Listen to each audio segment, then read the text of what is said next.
আজকে বিরাদরানি মিল্লাতে ইসলামিয়া আমি ফরাইজের মধ্যে শুধু একটি ফরাইজ বয়ান করবে, আজ অন্য একটি ইম্পর্টেন্ট যদি সময় থাকে বয়ান করবো, না হলে একটা ইম্পর্টেন্ট একটা মশালা আছে যে মশালাটা আমাদের জানা খুবই দরকার।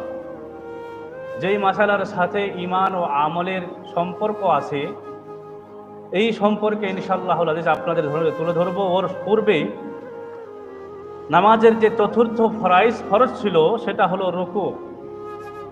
নামাজের মধ্যে তাকবীর তাহরিমা ফরজ, দ্বিতীয় হলো কিয়াম মানে দাঁড়িয়ে নামাজ পড়া, তৃতীয় হলো কিরাত কোরআন পাঠ করা, চতুর্থ নম্বর হলো রুকু করা। মানে আমাদেরকে রুকু আমাদেরকে করতে হবে।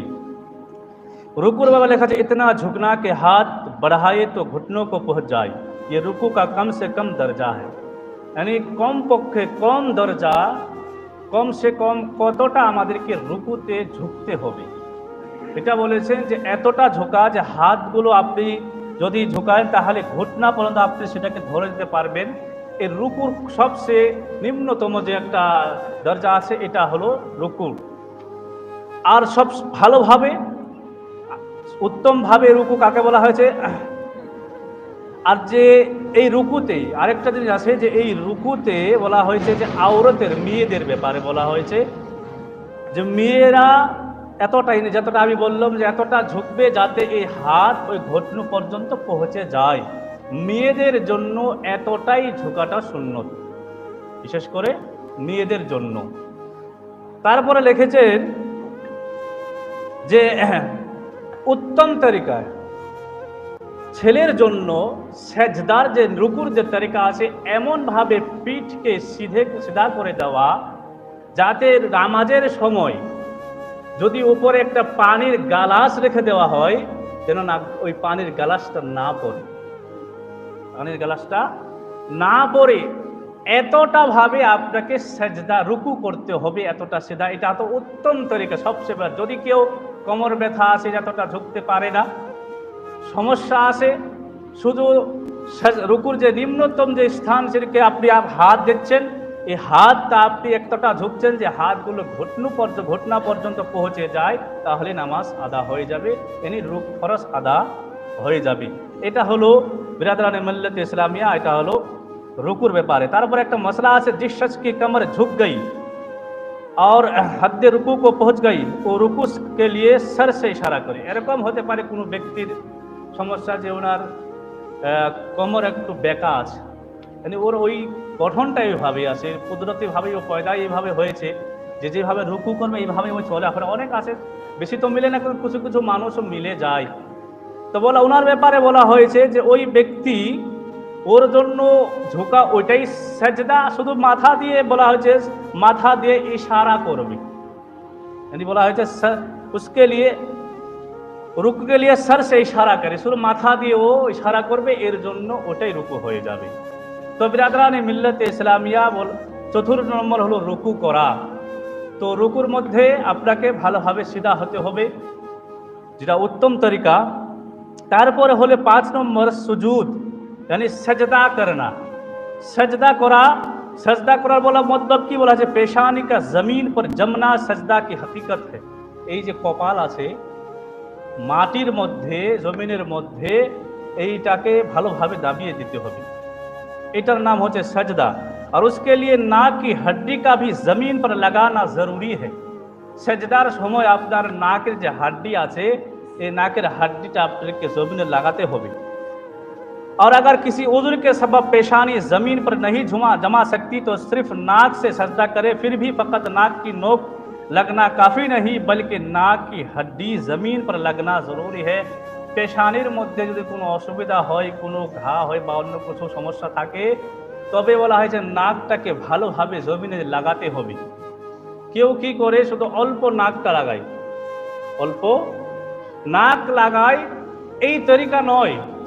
ভালোভাবে আপনাকে নাক দিয়ে নাকটা ভালোভাবে জমিনের মধ্যে টিকে রাখে, যদি নরম হাড্ডি পর্যন্ত এইভাবে পৌঁছে যায়, শুধু অল্প নাক লাগালে হবে না, এই জিনিসটার ধ্যান। আর রুকুতে যাবার যে সিস্টেম আছে সেটা হলো প্রথমে যখন আমরা রুকুতে যাবো তে ঘটনুগুলো আগরা জমিনের মধ্যে রাখবো, তারপরে হাত দুটো রাখবো, হাতের মাঝখানে আপনি প্রথমে আপনি নাক রাখবো, তারপরে পেশানি মানে কপালটাকে বলি আমরা।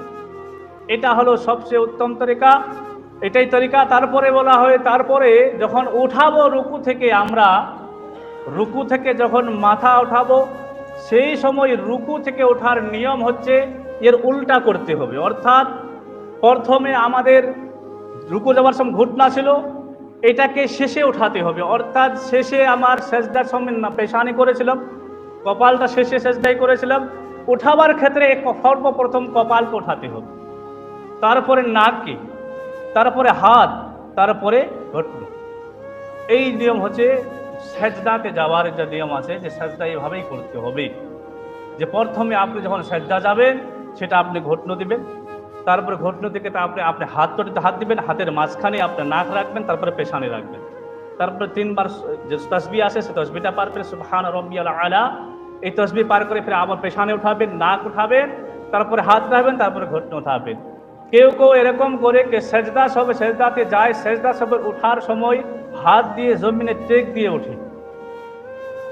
তো বলা হয়েছে সবচেয়ে বেহতরিন তরিকাটা মকরুর মধ্যে আসে, যদি যার শরীর স্বাস্থ্য ভালো আছে এমনি উঠতে পারবে, ওর জন্য টেক লাগাটা ঠিক নয়, ওকে বিনা টেক লাগায় উঠতে হবে। হ্যাঁ, যদি কোনো শারীরিক সমস্যা আছে, এইভাবে উঠতে পারছে না, কষ্ট হচ্ছে, তাহলে টেক লাগালে কোনো অসুবিধা হবে না। যা হোক ব্রাদারান মিল্লাত ইসলামিয়া, যদি এমন জায়গাতে সেজদা করে, উদাহরণস্বরূপ বাড়িতে আপনি নামাজ পড়ছেন, বাড়িতে আপনি যদি আপনি চোখের উপরে গাদ্দা লাগানো আছে আর ওই জায়গায় নামাজ আদা করতে চান, তাহলে সেজদা ওইভাবে করবো কিভাবে, ওই জায়গায় নামাজ পড়লে নামাজ হবে কিনা, চোখের মধ্যে হোক বা নিচে কোনো গাদ্দাতে হোক। বলা হয়েছে যদি ওই সময় সেজদা করার সময় এতটা আপনি দাবিয়ে দিয়েছেন যে ওই গাদ্দাটা, নরম গাদ্দাটা আর ভিতরে যাবে না, হ্যাঁ চাপ দিতে হবে, এতটা চাপ দিয়েছেন কি গাদ্দা যতটা দাববার অতটা দেবে গিয়েছে, আর দাববে না, তাহলে এইভাবে সেজদা করলে সেজদা আদা হয়ে যাবে। তবে যদি কোনো ব্যক্তি দাবেনি, যতটা দাববার দাবালো না, ওর সেজদা আদা হবে না, এইভাবে সেজদা করা যাবে না, এরকম ভাবে ওইভাবে নামাজ পড়লে হবে না।